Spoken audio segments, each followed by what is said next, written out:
Assalamualaikum warahmatullahi wabarakatuh. Perkenalkan, nama saya Diananda dari kelas 5A dengan NIM 2314201008. Baiklah, di sini saya akan menjelaskan sedikit tentang cerebral palsy atau disingkat dengan CP. Definisi dari cerebral palsy yaitu suatu kondisi neurologis yang terjadi pada anak-anak yang disebabkan oleh kerusakan atau gangguan pada otak yang sedang berkembang, sehingga mempengaruhi kemampuan motorik, keseimbangan, dan koordinasi pada anak. Kemudian lanjut pada etiologi. Etiologi dari cerebral palsy atau CP ini dapat disebabkan oleh beberapa faktor. Yang pertama yaitu aspeksia perinatal atau kekurangan oksigen saat lahir. Kemudian etiologi yang kedua yaitu infeksi pada ibu hamil seperti rubella, toxoplasmosis. Dan etiologi yang ketiga yaitu trauma kepala pada bayi. Yang keempat yaitu kerusakan otak pada saat lahir seperti pendarahan intrakarnial. Kemudian ada faktor genetik dan faktor lingkungan seperti paparan dari toksin. Kemudian lanjut yang selanjutnya yaitu patofisiologi dari cerebral palsy. CP atau cerebral palsy ini terjadi ketika ada kerusakan atau gangguan pada otak yang sedang berkembang yang mempengaruhi kemampuan motorik, keseimbangan, dan koordinasi pada anak.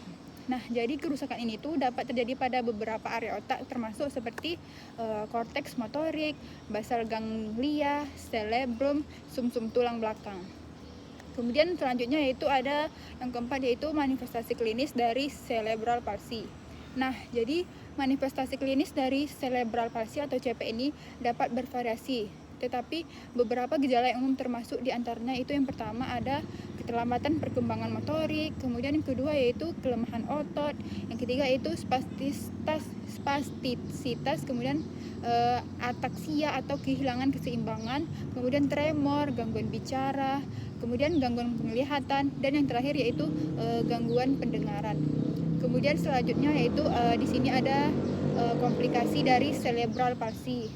Jadi komplikasi dari cerebral palsy ini atau CP dapat dibagi menjadi beberapa, yaitu yang pertama adalah kontraktur otot, kemudian deformitas tulang, gangguan nutrisi, gangguan tidur, gangguan emosional, dan yang terakhir yaitu gangguan sosial.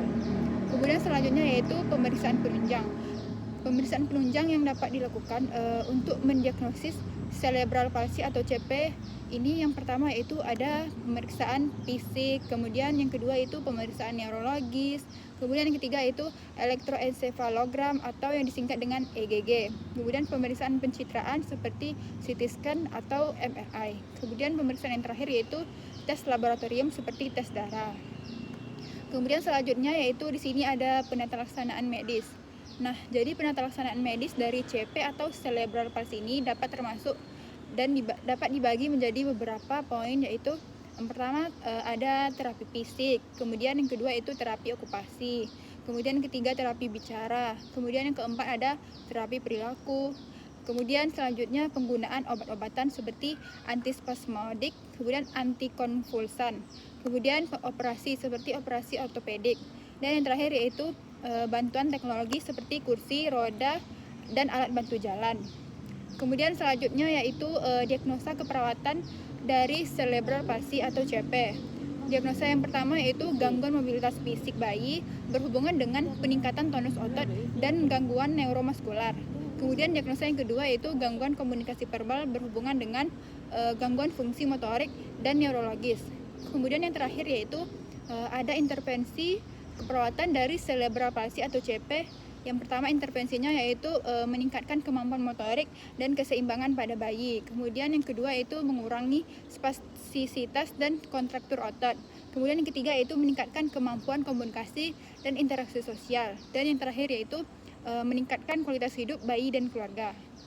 Baik, sekian penjelasan dari saya. Saya akhiri. Assalamualaikum warahmatullahi wabarakatuh.